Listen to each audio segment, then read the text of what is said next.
దీపావళి పండుగ నాడు అనాది భారతీయులు ఆచరించే అత్యంత ముఖ్యమైన సాంప్రదాయం అభ్యంగ స్నానం. ఈ అభ్యంగ స్నానం వెనుక ఒక పురాణ కథ కలదు. శ్రీకృష్ణుడు నరకాసురుణ్ణి సంహరించి తన భవనానికి చేరుకునే సమయానికి తెల్లవారిందిట. వెంటనే ఆయన తనలో ఉన్న నెగటివ్ ఎనర్జీని, శరీరం మీద చెడును తొలగించడానికి అభ్యంగ స్నానం ఆచరించారట. అప్పటి నుంచి ఆచారం మన సాంప్రదాయంలోకి చేరింది.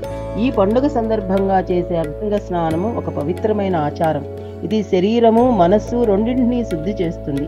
సూర్యోదయానికి ముందే నువ్వుల నూనెలతో తలంటుకుని శనగపిండితో శరీరాన్ని రుద్దుకుని స్నానం చేయటం ద్వారా లక్ష్మీదేవి అనుగ్రహం పొందవచ్చునని నమ్మకం. అభ్యంగ స్నానం వల్ల అనేక ఆరోగ్య ప్రయోజనాలు కూడా ఉన్నాయి.